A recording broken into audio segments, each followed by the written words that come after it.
ciudadanos y subsistiendo la misma división territorial, no se hacía otra cosa que aumentar el número de desgraciados. 24.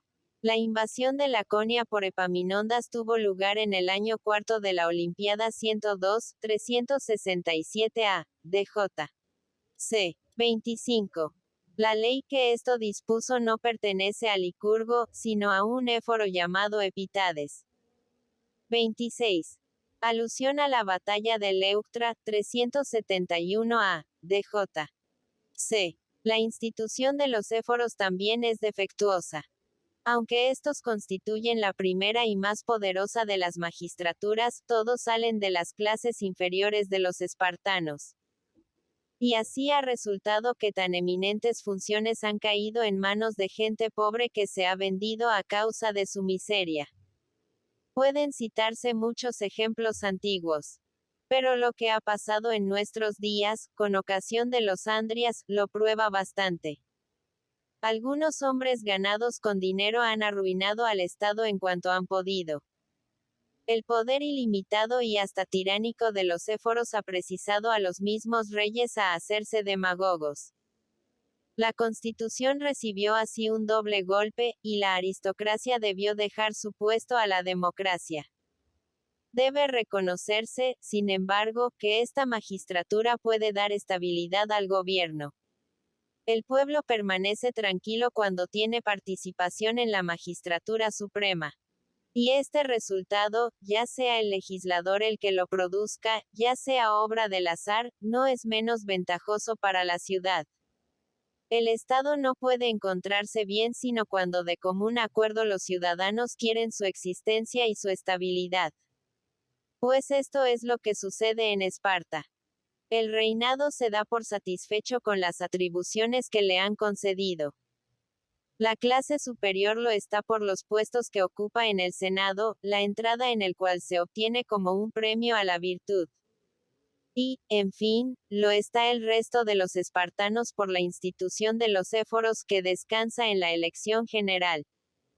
Pero si era conveniente someter al sufragio general la elección de los éforos, debió adoptarse un método menos pueril que el actual. Por otra parte, como los éforos, no obstante proceder de las clases más humildes, deciden soberanamente las cuestiones más importantes, hubiera sido muy bueno no fiarse a su juicio arbitrario, y sí someterlos a reglas estrictas y leyes positivas.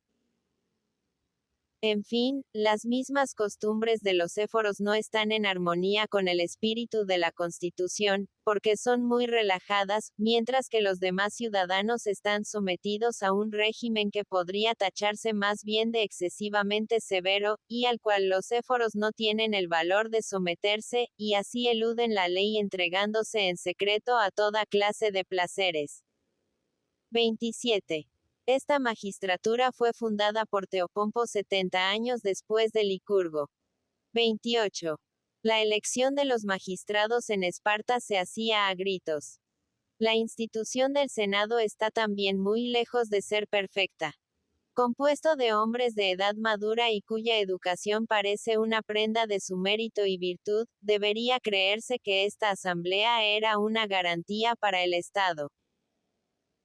Pero dejar a ciertos hombres durante toda su vida la decisión de las causas importantes es base de una institución cuya utilidad puede ponerse en duda, porque la inteligencia tiene su ancianidad como el cuerpo, y el peligro es tanto mayor cuanto que la educación de los senadores no ha impedido que el mismo legislador desconfiara de su virtud.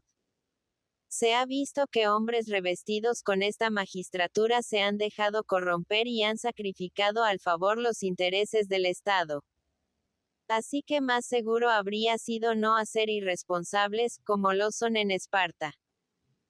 Sería un error pensar que la suprema inspección de los éforos garantice la responsabilidad de todos los magistrados, porque es conceder demasiado al poder de aquellos, y no es, por otra parte, en este sentido en el que nosotros deseamos la responsabilidad.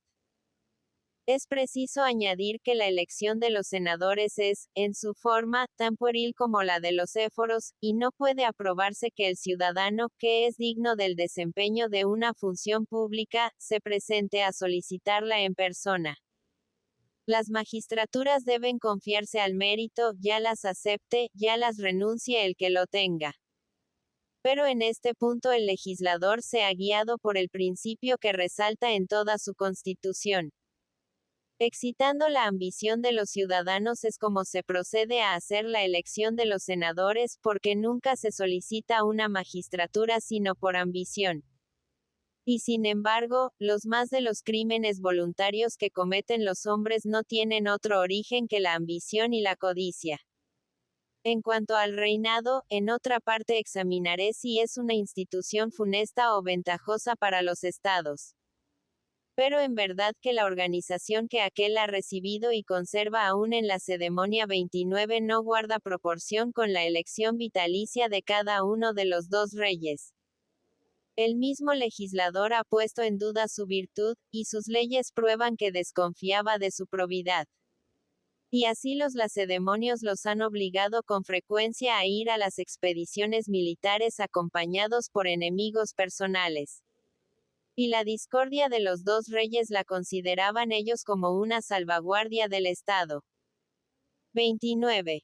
Es sabido que los dos reyes de Esparta fueron tomados siempre por orden de primogenitura de las dos ramas de los Heraclidas, después que los dorios conquistaron el Peloponeso en el siglo XII a. DJ.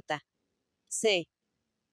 Las comidas comunes, que llaman ellos fidicias, han sido igualmente mal organizadas por culpa de su fundador. Pues los gastos deberían correr a cargo del Estado, como en Creta. En la ceremonia, por el contrario, cada uno debe llevar la parte prescrita por la ley, por más que la extrema pobreza de algunos ciudadanos no le permita hacer ese gasto. La intención del legislador ha sido completamente defraudada. Quería hacer de las comidas comunes una institución completamente popular, y gracias a la ley no es nada de esto. Los más pobres no pueden tomar parte en estas comidas. Y, sin embargo, desde tiempo inmemorial, el derecho político solo se adquiere mediante esta condición, y la pierde todo el que no se halla en situación de soportar esta carga. Con razón se ha criticado la ley relativa a los almirantes, porque es un origen de disensiones, puesto que equivale a crear, al lado de los reyes, que son generales vitalicios del ejército de tierra, otro reinado casi tan poderoso como el suyo. Se puede hacer al sistema en conjunto del legislador el mismo cargo que Platón le ha hecho en sus leyes. El de tender exclusivamente a desenvolver una sola virtud. El valor guerrero. No niego la utilidad del valor para llegar a la dominación, pero la ceremonia, que se ha sostenido mientras ha hecho la guerra, ha perdido el poder por no saber gozar de la paz y por no haberse dedicado a ejercicios más elevados que los de los combates. Una falta no menos grave es que, reconociendo que las conquistas deben ser el premio de la virtud y no de la cobardía, idea ciertamente muy justa, los espartanos han llegado a considerar a aquellas como cosa superior a la virtud misma, lo cual es mucho menos laudable. Todo lo relativo a las rentas públicas es muy defectuoso en el gobierno de Esparta. El Estado, no obstante estar expuesto a sostener guerras muy dispendiosas, no tiene tesoro.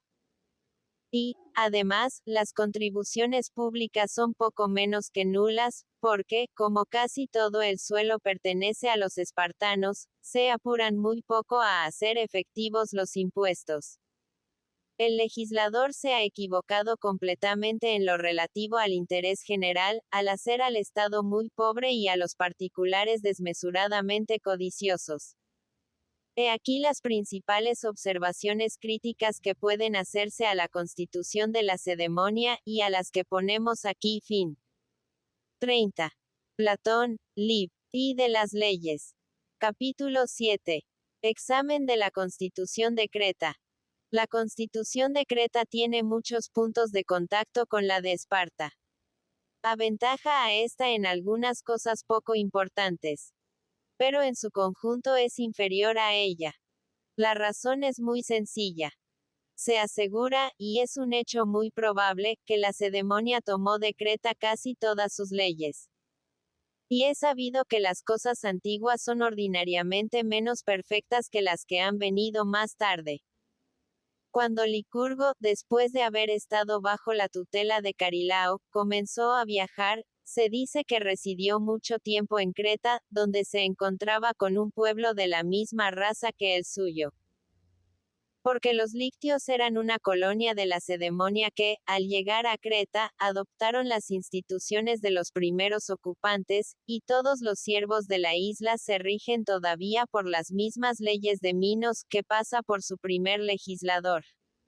Por su posición natural, la Creta parece llamada a dominar todos los pueblos griegos, establecidos en su mayor parte en las orillas de los mares en que se encuentra esta gran isla. Por una parte toca casi con el Peloponeso y por otra con el Asia, hacia Tríope y la isla de Rodas. Además, Minos alcanzó el imperio del mar y de todas las islas inmediatas que conquistó o colonizó. Y en fin, llevó sus armas hasta la Sicilia, donde murió cerca de Camico. He aquí algunas de las analogías que hay entre la constitución de los cretenses y la de los lacedemonios. Estos obligan a cultivar sus tierras a los ilotas, aquellos a los siervos periecos. Las comidas en común están establecidas en ambos pueblos. Y se debe añadir que en otro tiempo se llamaban en Esparta, no Fidicias, sino Andrias, como se llamaban en Creta, prueba evidente de que de allí procedían. En cuanto al gobierno, los magistrados, llamados cosmos por los cretenses, gozan de una autoridad igual a la de los éforos, con la sola diferencia de que estos son 5 y los cosmos 10. Los gerontes, que constituyen en Creta el Senado, son absolutamente los mismos que los gerontes de Esparta. En un principio los cretenses tenían el reinado, que quitaron más tarde, correspondiendo hoy el mando de los ejércitos a los cosmos. En fin, todos los ciudadanos, sin excepción, tienen voz en la asamblea pública, cuya soberanía consiste únicamente en sancionar los decretos de los senadores y de los cosmos, sin extenderse a más. 31. Tríope, ciudad de la Caria, en el Asia Menor. La organización de las comidas en común está mejor dispuesta en Creta que en la Lacedemonia. En Esparta cada cual debe suministrar la cuota que la ley señala, so pena de verse privado de sus derechos políticos como ya he dicho. En Creta, la institución se aproxima mucho más a la mancomunidad. De los frutos que se recogen y de los ganados que se crían, ya pertenezcan al Estado o ya provengan de los tributos pagados por los siervos, se hacen 2 partes, una destinada al culto de los dioses y a los funcionarios públicos, y otra para las comidas comunes, en las que son alimentados a expensas del Estado hombres, mujeres y niños. Los propósitos del legislador son excelentes respecto de las ventajas de la templanza y del aislamiento de las mujeres cuya fecundidad teme.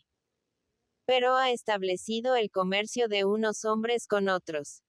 Disposición cuyo valor, bueno o malo examinaremos más tarde, pues aquí me limito a decir que la organización de las comidas comunes en Creta es evidentemente superior a la de la Lacedemonia. 32. Esta era la llaga asquerosa de la Grecia, siendo los cretenses los primeros que dieron el ejemplo. Los que hayan leído las obras de Platón habrán advertido que si bien combate este horrible vicio, no se atreve a legislar directamente para extirparle, porque lo considera profundamente arraigado en las costumbres. La institución de los cosmos es inferior, si es posible, a la de los éforos. Tiene todos sus vicios, puesto que los cosmos son también gentes de un mérito muy vulgar. Pero no tiene en Creta las ventajas que Esparta ha sabido sacar de esta institución.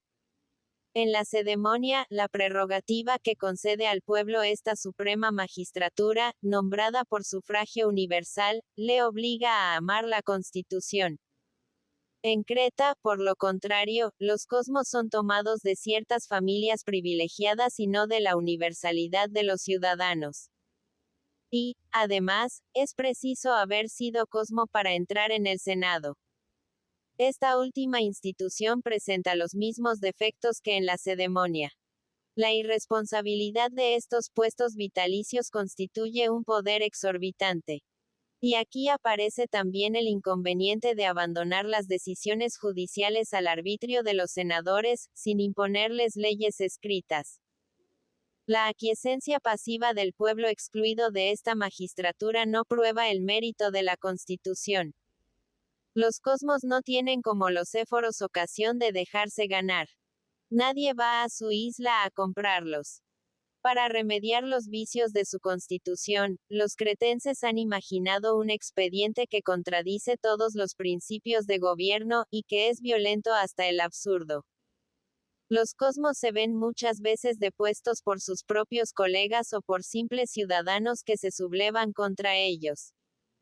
Los cosmos tienen también la facultad de abdicar cuando les parezca, lo cual debía someterse a la ley más bien que al capricho individual, que no es ciertamente una regla segura. Pero lo que es todavía más funesto para el Estado es la suspensión absoluta de esta magistratura, cuando algunos ciudadanos poderosos, que se unen al efecto, derriban a los cosmos para sustraerse por este medio a los juicios de que están amenazados.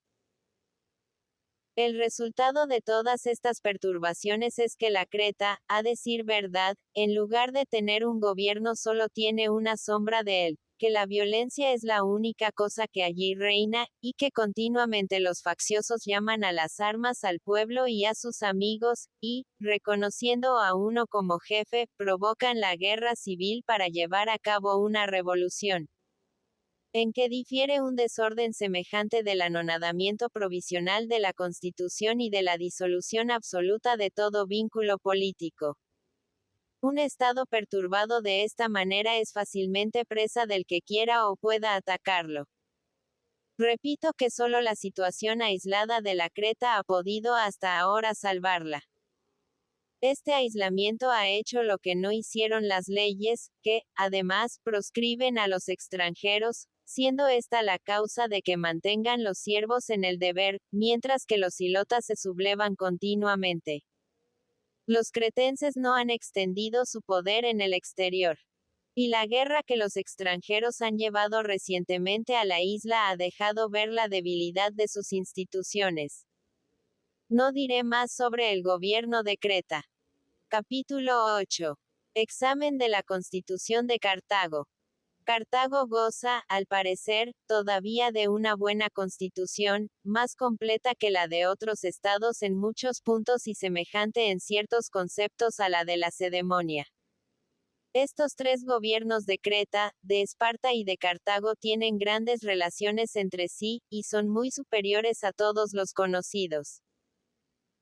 Los cartagineses, en particular, poseen instituciones excelentes, y lo que prueba el gran mérito de su constitución es que, a pesar de la parte de poder que concede al pueblo, nunca ha habido en Cartago cambios de gobierno, y, lo que es más extraño, jamás ha conocido ni las revueltas ni la tiranía. Citaré algunas de las analogías que hay entre Esparta y Cartago.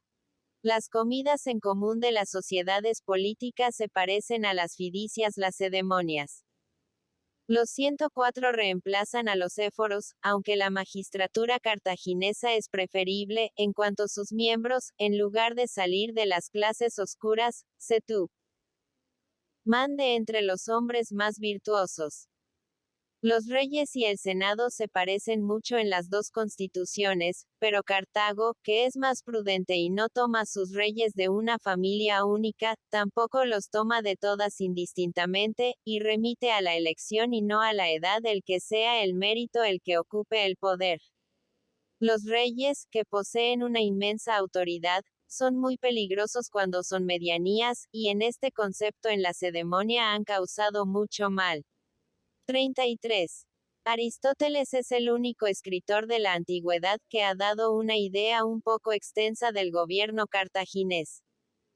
El odio romano borró todos sus recuerdos y hasta se ignoraba el punto que ocupaba la ciudad. Véase el discurso que precede al periplo de Janón del señor Campomanes, impreso en Madrid en 1756. Las desviaciones de los principios señalados y criticados tantas veces son comunes a todos los gobiernos que hasta ahora hemos examinado. La Constitución cartaginesa, como todas aquellas cuya base es a la vez aristocrática y republicana, se inclina tan pronto del lado de la demagogia como del de la oligarquía.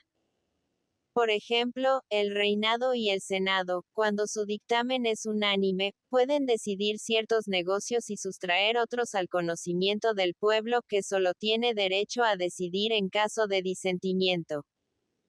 Pero cuando este caso llega, puede no solo hacer que los magistrados expongan sus razones, sino también fallar como soberano, y cada ciudadano puede tomar la palabra sobre el objeto puesto a discusión. Prerrogativa que no hay que buscar en otras constituciones. Por otra parte, dar a las pentarquías, encargadas de una multitud de asuntos importantes, la facultad de constituirse por sí mismas. Permitirles nombrar la primera de todas las magistraturas, la de los 100.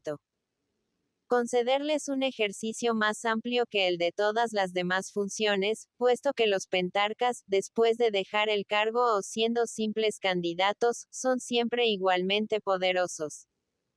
Todas estas son instituciones oligárquicas. De otro lado, es una institución aristocrática el desempeño de funciones gratuitas, sin que en la designación haya intervenido la suerte.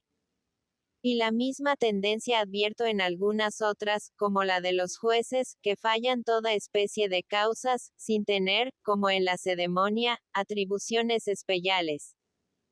Si el gobierno de Cartago degenera principalmente de aristocrático en oligárquico, es preciso buscar la causa en una opinión allí generalmente recibida. Creen que las funciones públicas deben confiarse no solo a los hombres distinguidos, sino también a la riqueza, y que un ciudadano pobre no puede abandonar sus negocios y regir con probidad los del Estado. Por consiguiente, si escoger en vista de la riqueza es un principio oligárquico, y escoger según el mérito es un principio aristocrático, el gobierno de Cartago constituye una tercera combinación, puesto que tiene en cuenta a la vez estas dos condiciones, sobre todo en la elección de los magistrados supremos, de los reyes y de los generales. Esta alteración del principio aristocrático es una falta cuyo origen se remonta hasta el mismo legislador. Uno de sus primeros cuidados debe ser desde el principio asegurar una vida desahogada a los ciudadanos más distinguidos, y hacer de manera que la pobreza no pueda venir en daño de la consideración que se les debe, ya como magistrados, ya como simples particulares. Pero es preciso reconocer que si la fortuna merece que se la tome en cuenta a causa del tiempo desocupado que procura, no es menos peligroso hacer venales las funciones más elevadas como las de rey y de general. Una ley de esta clase honra más al dinero que al mérito, e infiltra en el corazón de toda la república el amor al oro. La opinión de los primeros hombres del Estado constituye una regla para todos los demás ciudadanos, siempre dispuestos a seguirlos. Ahora bien, donde quiera que no es estimado el mérito sobre todo lo demás, no puede existir constitución aristocrática verdaderamente sólida. Es muy natural que los que han comprado sus cargos se habitúen a indemnizarse cuando a fuerza de dinero han alcanzado el poder. Lo absurdo es suponer que un pobre, pero que es hombre de bien, puede querer enriquecerse, y que un hombre depravado, que ha pagado caramente su empleo, no lo quiera. Las funciones públicas deben confiarse a los más capaces, y el legislador, si se ha desentendido de asegurar una fortuna a los ciudadanos distinguidos, podría, por lo menos, garantizar un pasar decente a los magistrados. También puede censurarse la acumulación de varios empleos en una misma persona, lo cual pasa en Cartago por un gran honor, porque un hombre no puede dar cumplimiento a la vez más que a un solo cometido. Es un deber del legislador establecer la división de empleos y no exigir de un mismo individuo que sea músico y haga zapatos. Cuando el Estado es algo extenso, es más conforme al principio republicano y democrático hacer posible al mayor número de ciudadanos al acceso a las magistraturas.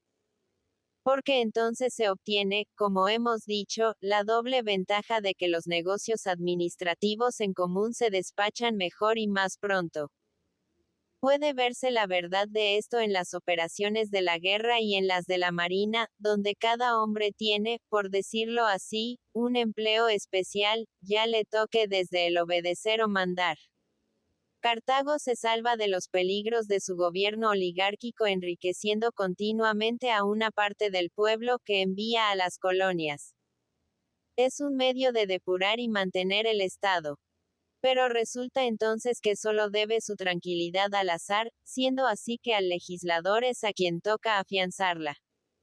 Así que, en caso de un revés, si la masa del pueblo llega a sublevarse contra la autoridad, las leyes no ofrecerán ni un solo recurso para dar al Estado la paz interior.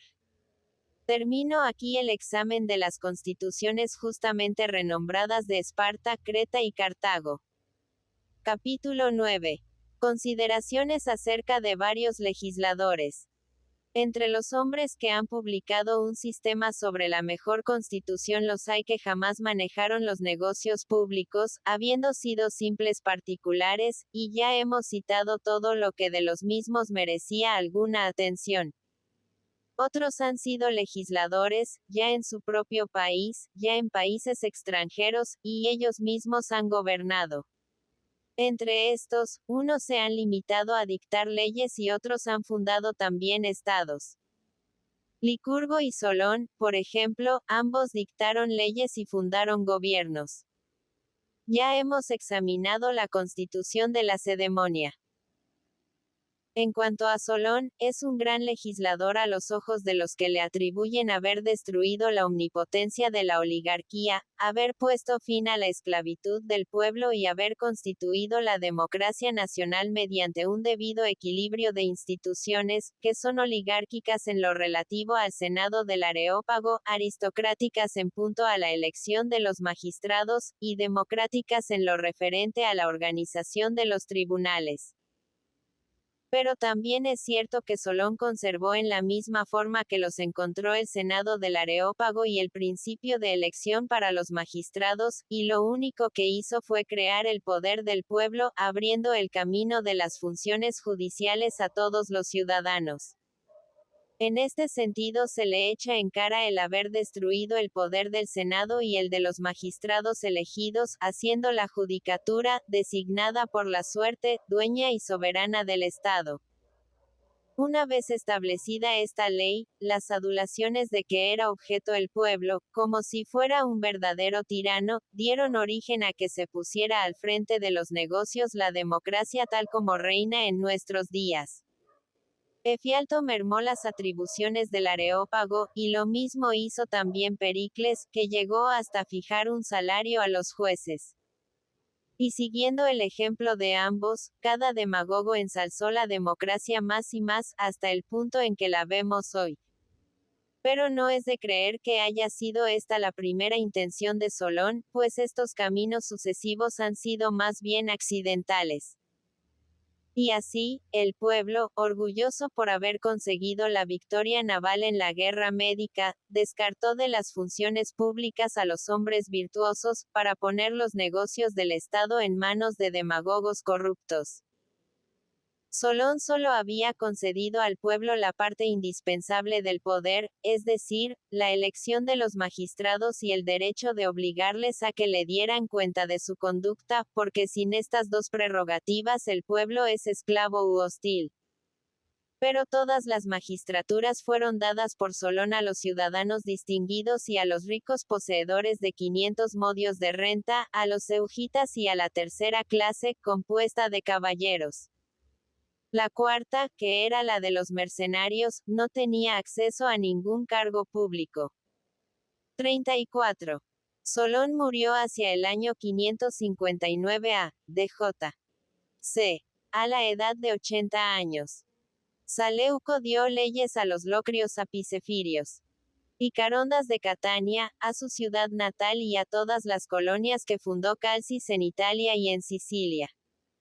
A estos dos nombres, algunos autores añaden el de Onomácrito 36, el primero, según ellos, que estudió la legislación con fruto. Aunque Locrio había estudiado la legislación de Creta, a donde había ido para aprender el arte de los adivinos. Se añade que fue amigo de Tales, de quien fueron discípulos Licurgo y Saleuco, así como Carondas lo fue de Saleuco. Mas para hacer todas estas aserciones, es preciso confundir de un modo muy extraño los tiempos. Filolao de Corinto, que fue el legislador de Tebas, era de la familia de los Baquíades, y cuando Diocles, el vencedor en los Juegos Olímpicos, de quien era amante, se vio precisado a huir de su patria para sustraerse a la pasión incestuosa de su madre Alcione, Filolao se retiró a Tebas, donde ambos terminaron sus días. Todavía hoy se encuentran allí sus sepulcros, el uno frente al otro, viéndose desde el uno el territorio de Corinto, y no desde el otro. Si hemos de creer la tradición, los mismos Diocles y Filolao lo ordenaron así en sus testamentos. El primero, resentido a causa de su destierro, no quiso que desde su tumba se pudiera ver la llanura de Corinto. Y el segundo, por lo contrario, lo deseó. Tal es la historia de su residencia en Tebas. Entre las leyes que Filolao dio a esta ciudad, citaré las que conciernen a los nacimientos, y que aún se llaman leyes fundamentales.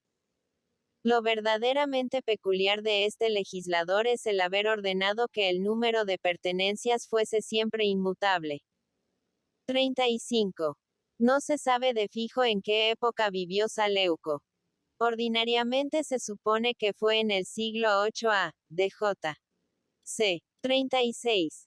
Algunos autores suponen que Onomácrito vivió en el siglo X a.D.J.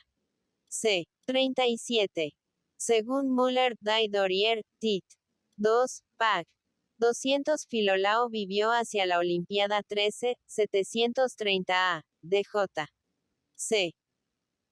En cuanto a Carondas, lo único digno de especial mención es su ley contra los testigos falsos, siendo el primero que se ocupó de esta clase de delitos. Pero en razón de la precisión y claridad de sus leyes, supera hasta a los legisladores de nuestros días. La igualdad de fortunas es el principio que desenvolvió particularmente Faleas. Los principios especiales de Platón son la comunidad de mujeres y de hijos, la de los bienes y las comidas en común de las mujeres. En sus obras es de notar también la ley contra la embriaguez, la que confiere a los hombres sobrios la presidencia de los banquetes, la que en la educación militar prescribe el ejercicio simultáneo de ambas manos, para que no resulte una inútil y puedan utilizarse las dos. Dracón también hizo leyes, pero fue para un gobierno ya constituido, y nada tienen de particular ni de memorables como no sea un rigor excesivo y la gravedad de las penas. Pítaco hizo leyes, pero no fundó gobierno, y la disposición peculiar de él es la de castigar con doble pena las faltas cometidas durante la embriaguez. Como los delitos son más frecuentes en este estado que el de sano juicio, consultó en esto más la utilidad general de la represión que la indulgencia a que es acreedor un hombre ebrio. Andródamas de Regio, legislador de Calcis, en Tracia, dictó leyes sobre el asesinato y sobre las hijas que son herederas únicas. Sin embargo, no puede citarse de él ninguna institución que le pertenezca en propiedad. Tales son las consideraciones que nos ha sugerido el examen de las constituciones existentes y de las que han imaginado algunos escritores. Libro tercero. Del Estado y del Ciudadano. Teoría de los gobiernos y de la soberanía, del reinado. Capítulo 1. Del Estado y del Ciudadano. Cuando se estudia la naturaleza particular de las diversas clases de gobiernos, la primera cuestión que ocurre es saber qué se entiende por Estado. En el lenguaje común esta palabra es muy equívoca, y el acto que, según unos, emana del Estado, otros le consideran como el acto de una minoría oligárquica o de un tirano. Sin embargo, el político y el legislador no tienen en cuenta otra cosa que el Estado en todos sus trabajos. Y el gobierno no es más que cierta organización impuesta a todos los miembros del Estado. Pero siendo el Estado, así como cualquier otro sistema completo y formado de muchas partes, un agregado de elementos, es absolutamente imprescindible indagar, ante todo, ¿qué es el ciudadano? Puesto que los ciudadanos en más o menos número son los elementos mismos del Estado. Y así sepamos en primer lugar a quién puede darse el nombre de ciudadano y qué es lo que quiere decir, cuestión controvertida muchas veces y sobre la que las opiniones no son unánimes, teniéndose por ciudadano en la democracia uno que muchas veces no lo es en un estado oligárquico. Descartaremos de la discusión a aquellos ciudadanos que lo son solo en virtud de un título accidental, como los que se declaran tales por medio de un decreto. No depende solo del domicilio el ser ciudadano, porque aquel lo mismo pertenece a los extranjeros domiciliados y a los esclavos. Tampoco es uno ciudadano por el simple derecho de presentarse ante los tribunales como demandante o como demandado, porque este derecho puede ser conferido por un mero tratado de comercio.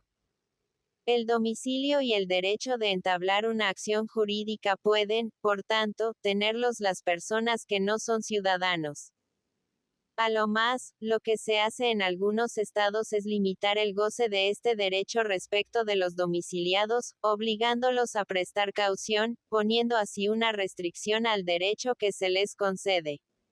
Los jóvenes que no han llegado aún a la edad de la inscripción cívica, y los ancianos que han sido ya borrados de ella se encuentran en una posición casi análoga. Unos y otros son, ciertamente, ciudadanos, pero no se les puede dar este título en absoluto, debiendo añadirse, respecto de los primeros, que son ciudadanos incompletos, y respecto de los segundos, que son ciudadanos jubilados. Empléese, si se quiere, cualquier otra expresión. Las palabras importan poco, puesto que se concibe sin dificultad cuál es mi pensamiento. Lo que trato de encontrar es la idea absoluta del ciudadano, exenta de todas las imperfecciones que acabamos de señalar. Respecto a los ciudadanos declarados infames y a los desterrados, ocurren las mismas dificultades y procede la misma solución. El rasgo eminentemente distintivo del verdadero ciudadano es el goce de las funciones de juez y de magistrado. Por otra parte, las magistraturas pueden ser ya temporales, de modo que no pueden ser desempeñadas dos veces por un mismo individuo o limitadas en virtud de cualquiera otra combinación, ya generales. Y sin límites, como la de juez y la de miembro de la Asamblea Pública. Quizás se niegue que éstas sean verdaderas magistraturas y que confieran poder alguno a los individuos que las desempeñen, pero sería cosa muy singular no reconocer ningún poder precisamente en aquellos que ejercen la soberanía. Por lo demás, doy a esto muy poca importancia, porque es más bien cuestión de palabras. El lenguaje no tiene un término único que nos dé la idea de juez y de miembro de la Asamblea Pública, y con objeto de precisar esta idea adopto la palabra magistratura en general y llamo ciudadanos a todos los que gozan de ella. Esta definición del ciudadano se aplica mejor que ninguna otra a aquellos a quienes se da ordinariamente este nombre. 1. El registro público que llevaban en Atenas los lexiarcas. Sin embargo, es preciso no perder de vista que en toda serie de objetos en que estos son específicamente desemejantes puede suceder que sea uno primero, otro segundo, y así sucesivamente, y que, a pesar de eso, no exista entre ellos ninguna relación de comunidad por su naturaleza esencial, o bien que esta relación sea solo indirecta.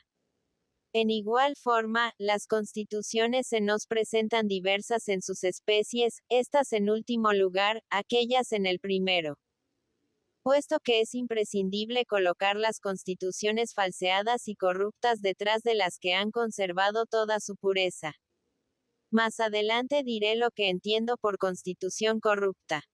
Entonces el ciudadano varía necesariamente de una constitución a otra, y el ciudadano, tal como le hemos definido, es principalmente el ciudadano de la democracia. Esto no quiere decir que no pueda ser ciudadano en cualquier otro régimen, pero no lo será necesariamente. En algunas constituciones no se da cabida al pueblo.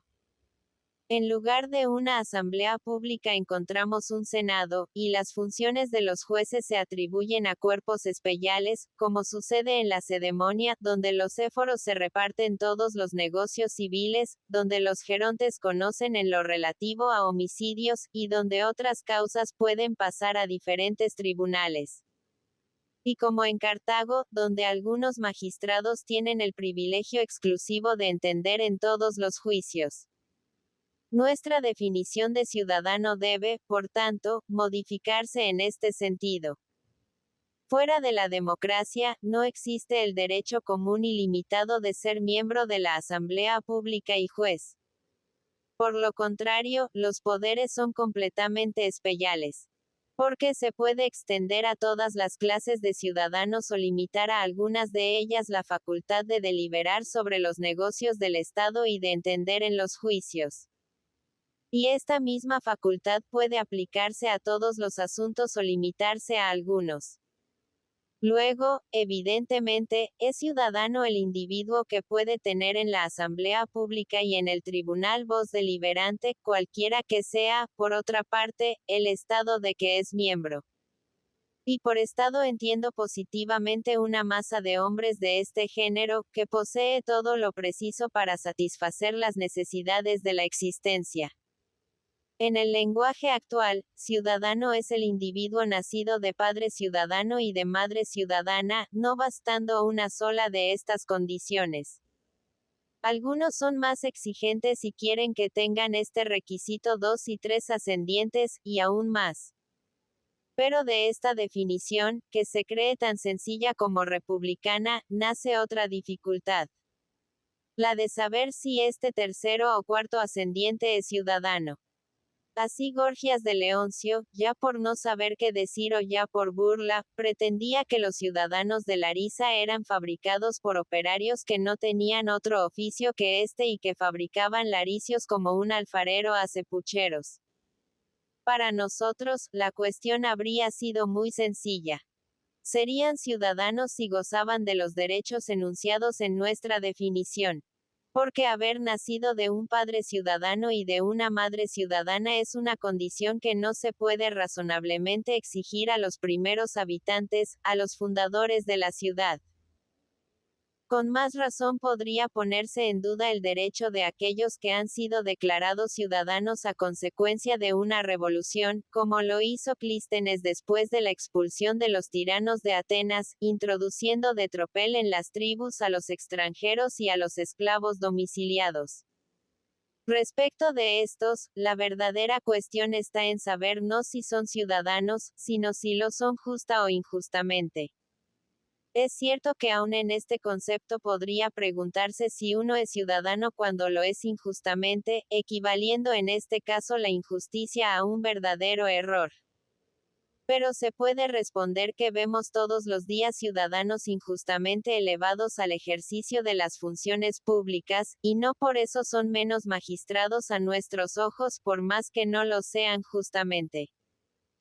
El ciudadano, para nosotros, es un individuo revestido de cierto poder, y basta, por tanto, gozar de este poder para ser ciudadano, como ya hemos dicho, y en este concepto los ciudadanos hechos tales por Clístenes lo fueron positivamente. 2. Gorgias de Leoncio, sofista contemporáneo de Pericles, y cuyo nombre lleva uno de los diálogos de Platón. En cuanto a la cuestión de justicia o de injusticia, se relaciona con la que habíamos suscitado en primer término. ¿Tal acto ha emanado del Estado o no ha emanado? Este punto es dudoso en muchos casos. Y así, cuando la democracia sucede a la oligarquía o a la tiranía, muchos creen que se deben dejar de cumplir los tratados existentes, contraídos, según dicen, no por el Estado, sino por el tirano. No hay necesidad de citar otros muchos razonamientos del mismo género, fundados todos en el principio de que el gobierno no ha sido otra cosa que un hecho de violencia sin ninguna relación con la utilidad general. Si la democracia, por su parte, ha contraído compromisos, sus actos son tan actos del Estado como los de la oligarquía y de la tiranía. Aquí la verdadera dificultad consiste en determinar en qué casos se debe sostener que el Estado es el mismo, y en cuáles que no es el mismo, sino que ha cambiado por completo. Se mira muy superficialmente la cuestión cuando nos fijamos solo en el lugar y en los individuos, porque puede suceder que el Estado tenga su capital aislado y sus miembros diseminados, residiendo unos en un paraje y otros en otro. La cuestión, considerada de este modo, sería de fácil solución, y las diversas acepciones de la palabra ciudad bastan sin dificultad para resolverla. Mas, ¿cómo se reconocerá la identidad de la ciudad, cuando el mismo lugar subsiste ocupado constantemente por los habitantes? No son las murallas las que constituyen esta unidad. Porque sería posible cerrar con una muralla continua todo el Peloponeso.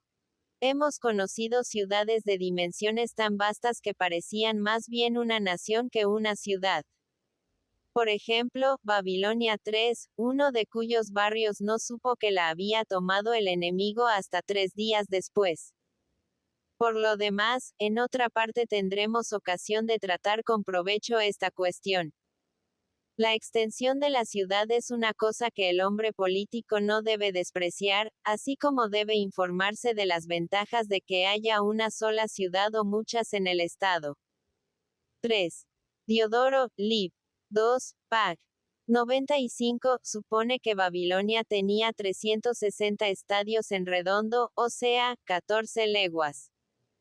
Pero admitamos que el mismo lugar continúa siendo habitado por los mismos individuos.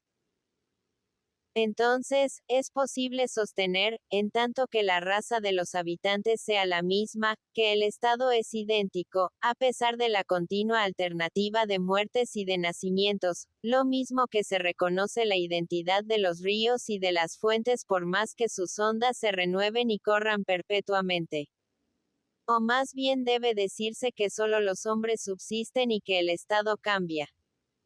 Si el Estado es efectivamente una especie de asociación.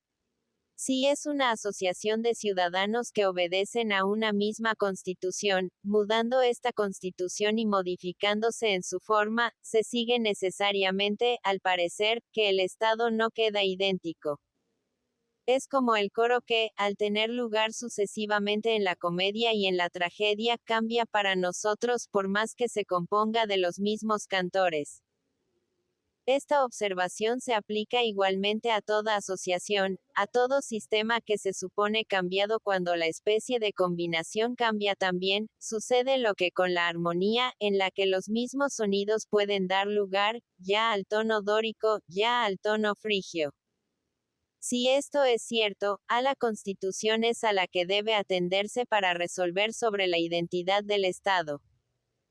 Puede suceder, por otra parte, que reciba una denominación diferente, subsistiendo los mismos individuos que le componen, o que conserve su primera denominación a pesar del cambio radical de sus individuos. Cuestión distinta es la de averiguar si conviene, a seguida de una revolución, cumplir los compromisos contraídos o romperlos. Capítulo 2. Continuación del mismo asunto. La cuestión que viene después de la anterior es la de saber si hay identidad entre la virtud del individuo privado y la virtud del ciudadano, o si difieren una de otra. Para proceder debidamente en esta indagación, es preciso, ante todo, nos formemos idea de la virtud del ciudadano. El ciudadano, como el marinero, es miembro de una asociación. a bordo, aunque cada cual tenga un empleo diferente, siendo uno remero, otro piloto, este segundo, aquel el encargado de tal o de cual función, es claro que, a pesar de las funciones o deberes que constituyen, propiamente hablando, una virtud especial para cada uno de ellos, todos, sin embargo, concurren a un fin común, es decir, a la salvación de la tripulación, que todos tratan de asegurar, y a que todos aspiran igualmente. Los miembros de la ciudad se parecen exactamente a los marineros. No obstante la diferencia de sus destinos, la prosperidad de la asociación es su obra común, y la asociación en este caso es el Estado. La virtud del ciudadano, por tanto, se refiere exclusivamente al Estado.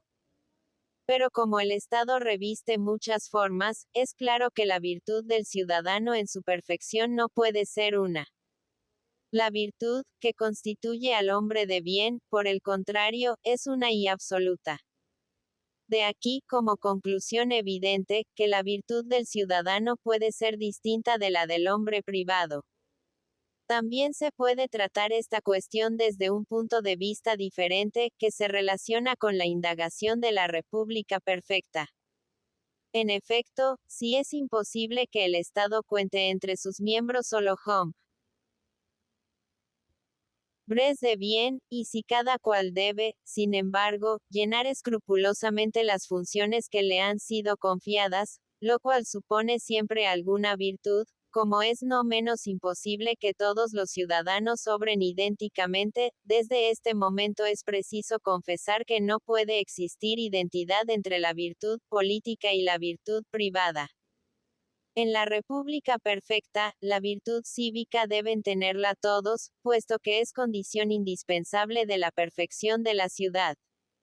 Pero no es posible que todos ellos posean la virtud propia del hombre privado, a no admitir en esta ciudad modelo que todos los ciudadanos han de ser necesariamente hombres de bien. Más aún, el Estado se forma de elementos de semejantes, y así como el ser vivo se compone esencialmente de un alma y un cuerpo. El alma, de la razón y del instinto. La familia, del marido y de la mujer. La propiedad del dueño y del esclavo, en igual forma todos aquellos elementos se encuentran en el Estado acompañados también de otros no menos heterogéneos, lo cual impide necesariamente que haya unidad de virtud en todos los ciudadanos, así como no puede haber unidad de empleo en los coros, en los cuales uno es corifeo y otro bailarín de comparsa. Es, por tanto, muy cierto que la virtud del ciudadano y la virtud tomada en general no son absolutamente idénticas. Pero ¿quién podrá entonces reunir esta doble virtud, la del buen ciudadano y la del hombre de bien? Ya lo he dicho. El magistrado digno del mando que ejerce, y que es, a la vez, virtuoso y hábil. Porque la habilidad no es menos necesaria que la virtud para el hombre de Estado. Y así se ha dicho que era preciso dar a los hombres destinados a ejercer el poder una educación especial. Y realmente vemos a los hijos de los reyes aprender particularmente la equitación y la política. Eurípides mismo, cuando dice, nada de esas vanas habilidades, que son inútiles para el Estado, parece creer que se puede aprender a mandar. Luego, si la virtud del buen magistrado es idéntica a la del hombre de bien, y si se permanece siendo ciudadano en el acto mismo de obedecer a un superior, la virtud del ciudadano, en general, no puede ser entonces absolutamente idéntica a la del hombre de bien. Lo será solo la virtud de cierto y determinado ciudadano, puesto que la virtud de los ciudadanos no es idéntica a la del magistrado que los gobierna. Y este era, sin duda, el pensamiento de Jasón cuando decía que se moriría de miseria si cesara de reinar, puesto que no había aprendido a vivir como simple particular. No se estima como menos elevado el talento de saber, a la par, obedecer y mandar. Y en esta doble perfección, relativa al mando y a la obediencia, se hace consistir ordinariamente la suprema virtud del ciudadano. Pero si el mando debe ser patrimonio del hombre de bien, y el saber obedecer y el saber mandar son condiciones indispensables en el ciudadano, no se puede, ciertamente, decir que sean ambos dignos de alabanzas absolutamente iguales. Deben concederse estos dos puntos. Primero, que el ser que obedece y el que manda no deben aprender las mismas cosas. Segundo, que el ciudadano debe poseer ambas cualidades. La de saber ejercer la autoridad y la de resignarse a la obediencia.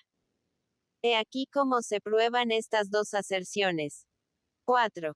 Verso de una pieza de Eurípides, titulada Eolo, que no ha llegado hasta nosotros.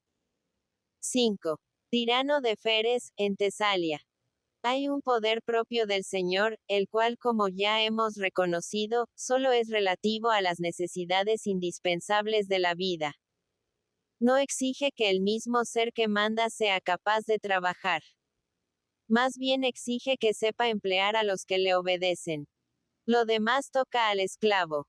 Y entiendo por lo demás la fuerza necesaria para desempeñar todo el servicio doméstico. Las especies de esclavos son tan numerosas como lo son los diversos oficios. Y podrían muy bien comprenderse en ellos los artesanos, que viven del trabajo de sus manos. Y entre los artesanos deben incluirse también todos los obreros de las profesiones mecánicas.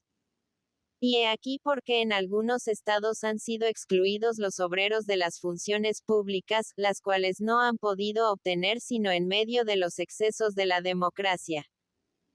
Pero ni el hombre virtuoso, ni el hombre de Estado, ni el buen ciudadano, tienen necesidad de saber todos estos trabajos, como lo saben los hombres destinados a la obediencia, a no ser cuando de ello les resulte una utilidad personal.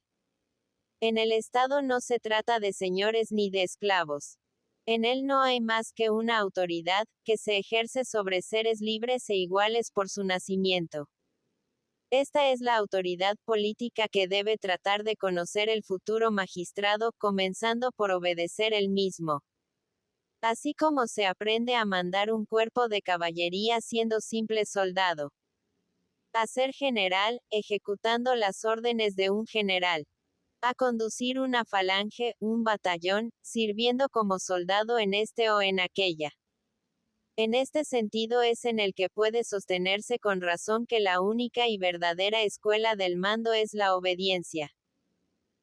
No es menos cierto que el mérito de la autoridad y el de la sumisión son muy diversos, bien que el buen ciudadano deba reunir en sí la ciencia y la fuerza de la obediencia y del mando, consistiendo su virtud precisamente en conocer estas dos fases opuestas del poder que se ejerce sobre los seres libres.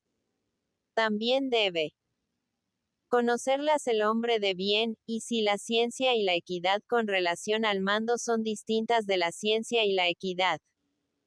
Respecto de la obediencia, puesto que el ciudadano subsiste siendo libre en el acto mismo que obedece, las virtudes del ciudadano, como, por ejemplo, su ciencia, no pueden ser constantemente las mismas, sino que deben variar de especie, según que obedezca o que mande.